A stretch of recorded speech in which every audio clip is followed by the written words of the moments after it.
이 시간에 누가복음 5장 36절에서 39절 말씀으로 함께 하나님의 말씀 봉독하시도록 하겠습니다. 누가복음 5장 36절에서 39절 말씀입니다. 집에 계시는 분들은 화면을 보시며 함께 하나님의 말씀 묵상 함께 봉독하시겠습니다. 또 비유하여 이르시되 새 옷에서 한 조각을 찢어 낡은 옷에 붙이는 자가 없나니 만일 그렇게 하면 새 옷을 찢을 뿐이요 또 새 옷에서 찢은 조각이 낡은 것에 어울리지 아니하리라.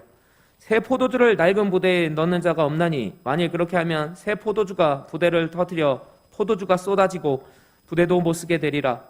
새 포도주는 새 부대에 넣어야 할 것이니라. 묵은 포도주를 마시고 새 것을 원하는 자가 없나니 이는 묵은 것이 좋다 함이니라. 아멘. 본질로 돌아가라는 주제로 은혜를 나누겠습니다. 우리 말씀을 위해서 한 번 더 기도하겠습니다.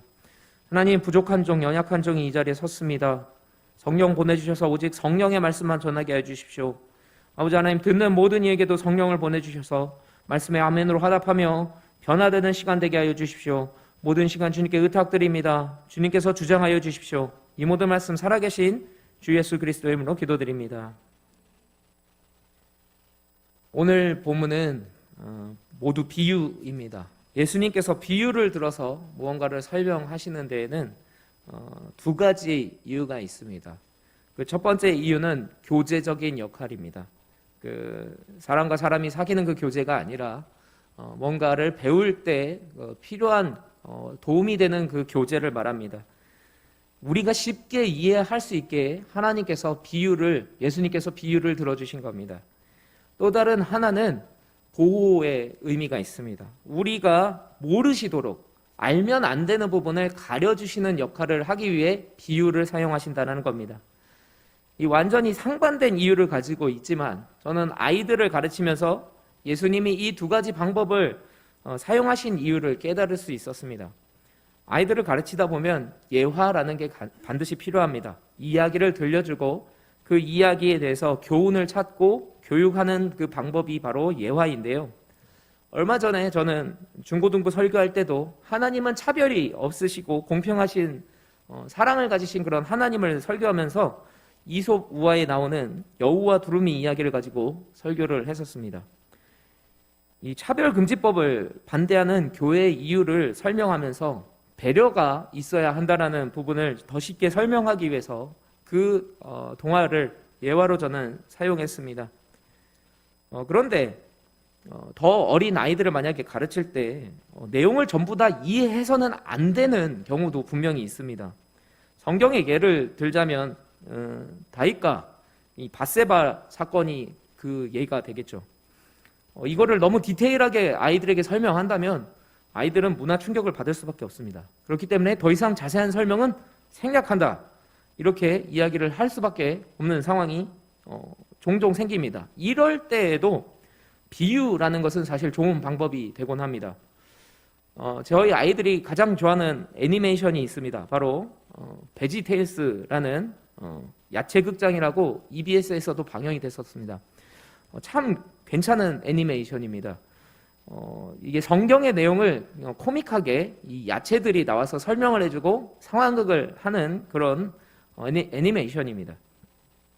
이 애니메이션에서 그 다윗과 밧세바 사건을 만들었습니다.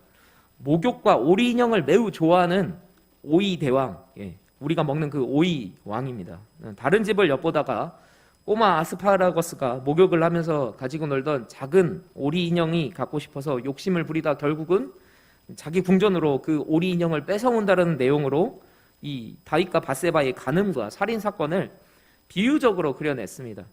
이걸 보면서 전 참 감탄을 하게 됐습니다. 어린 아이들에게 이거를 어떻게 설명할까를 참 고민을 많이 했었는데 이렇게 유쾌한 방법으로, 그리고 문화 충격이 없는 방법으로 그 내용과 메시지를 충분히 아이들에게 전달을 했기 때문입니다. 예수님께서도 우리가 정확하게 알지 못하게 일부러 비유로 설명하신 부분들이 참 많습니다. 그런데 그 이유는 결국 이겁니다. 감당할 수준에 맞게 만 알라라고는 그 예수님의 사랑과 배려인 거죠. 우리가 감당할 수준에 맞게 비유 속의 진실을 가려주는 것이 바로 하나님의 사랑이고 배려인 것을 우리가 알아야 돼요. 이런 비유를 예수님이 주셨으면 파헤쳐서는 안 됩니다. 사실 뜻을 알게 되고 그날에 하나님 이런 의미로 우리에게 주셨구나 라고 기대하는 것이 오히려 맞습니다. 특히 예수님 오시는 날을 성경은 상당히 비유적으로 숨겨주셨습니다.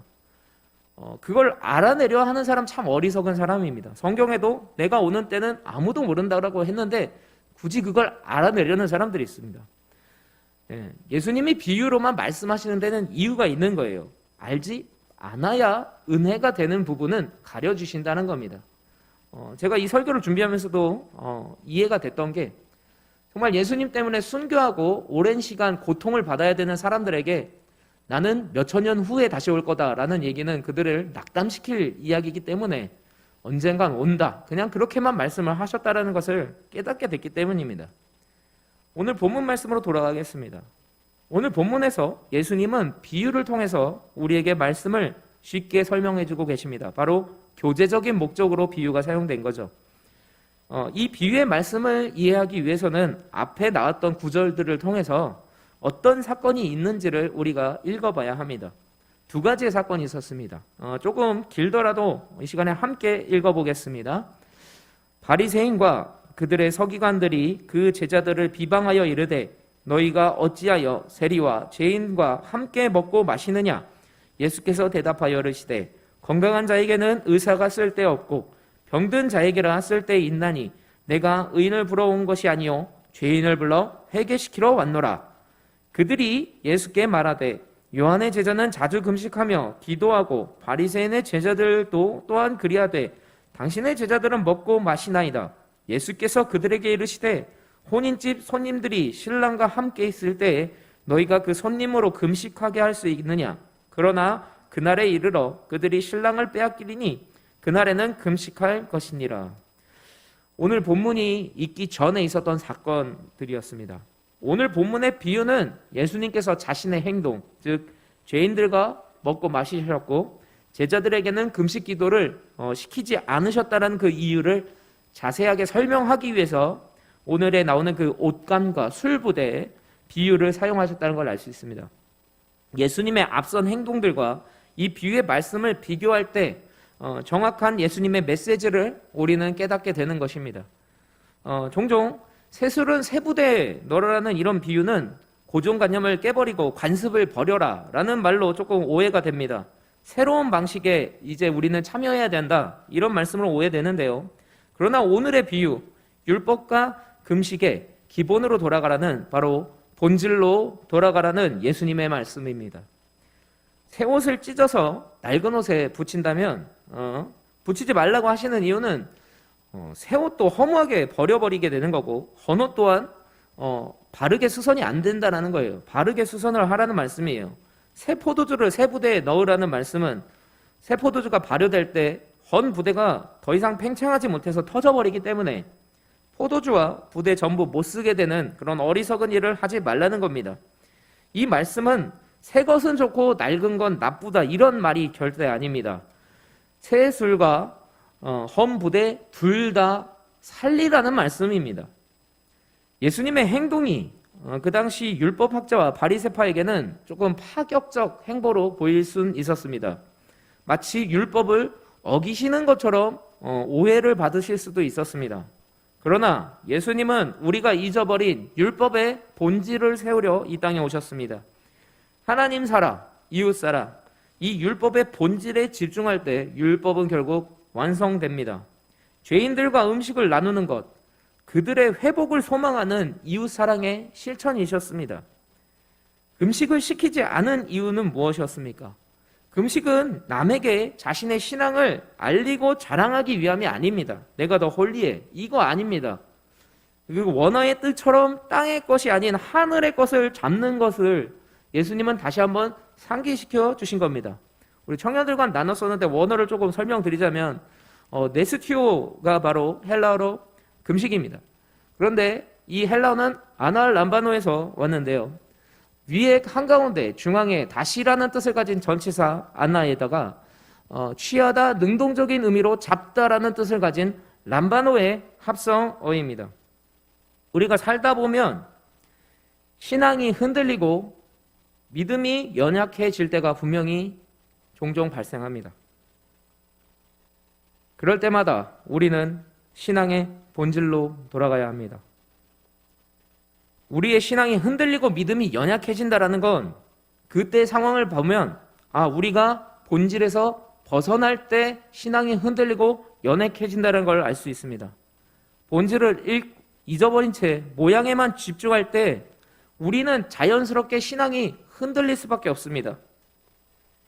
예배 드릴 때 이 시간에 나는 하나님의 말씀을 들을 수 있다라는 그런 확신과 내가 부르는 찬양과 기도를 지금 하나님이 분명히 듣고 계신다라는 그런 마음 없이 예배한다면 예배 때 은혜 받을 수 없습니다. 전 대면 예배가 멈춰진 요즘 예배의 본질을 잊어버리는 성도분들이 계실까봐 참 걱정스럽습니다. 그러나 한편으로는 예배를 이렇게 해서라도 드리는 그 사모함을 가지고 예배할 수 없는 상황 속에서도 예배의 소중함과 본질을 더 붙잡는 시간이 되게 해달라고 기도하고 소망하고 있습니다. 잃어버렸을 때 그때의 소중함을 분명히 느끼게 될 거라고 저는 믿습니다. 이렇게 모이는 게 어려우면 어려울수록 우리는 사실 그때 너무 사실 우리는 행복했었던 건데 그때가 너무 좋았던 거였는데 나는 그때 알지 못했구나 라고 생각되실 거라고 저는 믿습니다. 그냥 습관적으로 자리에 앉아서 별 생각 없이 듣는 설교에는 우린 결코 은혜를 받지 못합니다. 오늘 예수님께서 비유의 말씀을 들은 바리새인과 율법학자는 그 누구보다도 율법을 잘 아는 사람들이었어요. 그러나 그들은 율법의 본질인 하나님 사랑, 이웃 사랑을 잊어버린 사람들이었습니다. 그래서 그들은 율법을 알고 있지만 하나님이신 예수님을 사랑하지 않고 오히려 비방하고 있었습니다. 그리고 죄인이 되어서 다시 돌아온 세리 레위의 그 파티에 오히려 참석하지 못하고 환영하지 못하고 비방하고 이웃 사랑을 실천하지 못한 것입니다. 중요한 것은 예배하는 우리도 바리새인과 율법 학자와 같아질 수 있다는 것입니다. 예배는 빠지지 않고 말씀 많이 듣고 읽고 찬양하는데 기도하는데 이상하게 신앙이 자라지 않고 하나님과 이웃을 향한 사랑이 계속 식어진다면 이건 본질에서 멀어지고 있다는 증거입니다. 예배하는 이유, 말씀 듣고 찬양하는 이유를 잊어버리고 있다는 것입니다. 찬양은 내가 낮아지는 겁니다. 그렇게 함으로 하나님을 높이는 게 바로 찬양입니다. 말씀을 듣고 읽어야 하는 이유는 남이 아닌 내가 변하기 위해서 읽는 겁니다. 우리 기독교에서는 저주 기도라는 단어 없습니다. 남을 살리고 그 사람을 위해 그 사람이 회복되기 위해 기도하는 것을 바로 중보 기도라고 부르지 결코 남을 저주하거나 남을 음해하는 기도 우리 기독교는 없습니다. 본실에 충실하면 신앙은 우리의 믿음은 하나님 중심으로 자연스럽게 돌아오게 되어 있습니다. 신앙이 돌아오면 저는 우리가 겪고 있는 이 모든 문제가 반드시 해결될 거라 믿습니다. 예수님은 죄인과 세리들과 함께 식사하심으로 진정한 이웃사랑의 본질을 보여주셨습니다. 그리고 제자들에게 금식을 오히려 시키지 않으심으로 하나님의 사랑의 본질을, 즉 신랑과 함께 있을 때 그 순간 기뻐하고 사랑을 나누어야 한다는 그 사실을 정말 그게 율법의 본질이다라는 것을 보여주신 것입니다. 가르쳐주고 계신 겁니다. 예수님은 율법의 형식만을 중요하게 여기고 본질을 잊어버린 채 스스로는 그걸 잘 지키고 있다고 자부하는 율법학자와 바리새파 사람들에게 오늘 본문의 비유로 알려주고 계신 겁니다. 우리는 본질로 돌아가야 됩니다. 새 옷과 낡은 옷 전부 다 살려야 합니다. 포도주를 새 부대에 담는 이유, 포도주와 그 부대 전부 다 살리기 위해서예요. 마지막 비유가 여러분 재밌지 않으세요? 묵은 포도주가 가장 맛있고 좋은 포도주다라는 그 예수님의 발언. 바리새인과 율법학자에게 예수님은 오랜 시간 율법을 연구하고 지켰음에도 불구하고 그 좋은 포도주의 역할을 하고 있지 못하는 그들을 꼬집으신 겁니다. 묵은 포도주임에도 불구하고 그 맛을 내지 못하는 맛이른 소금 같은 그들을 경고하고 계신 겁니다. 이제 말씀을 좀 정리하겠습니다. 우리가 예배하고 찬양하고 기도하며 말씀 듣는 이유, 율법을 붙잡는 이유, 본질로 돌아가기 위해서입니다. 우리의 본질, 하나님께 영광을 돌리는 겁니다. 우리는 본래 하나님께 영광 돌리기 위해 만들어졌습니다. 우리가 이 본질을 절대 잊어서는 안 됩니다. 우리가 본질에 충실하면 문제들은 사실 제자리를 찾습니다. 본질이 벗어났기 때문에 문제가 생기는 겁니다. 삶의 문제와 어려움이 혹시 이 시간 있으십니까, 여러분? 본질로 돌아가십시오. 하나님을 중심에 모시는 순간 문제는 해결될 거라 저는 믿습니다. 하나님 안에서 문제와 어려움이 풀어지는 역사를 경험하시고 간증할 수 있는 저와 여러분 되기를 소망합니다.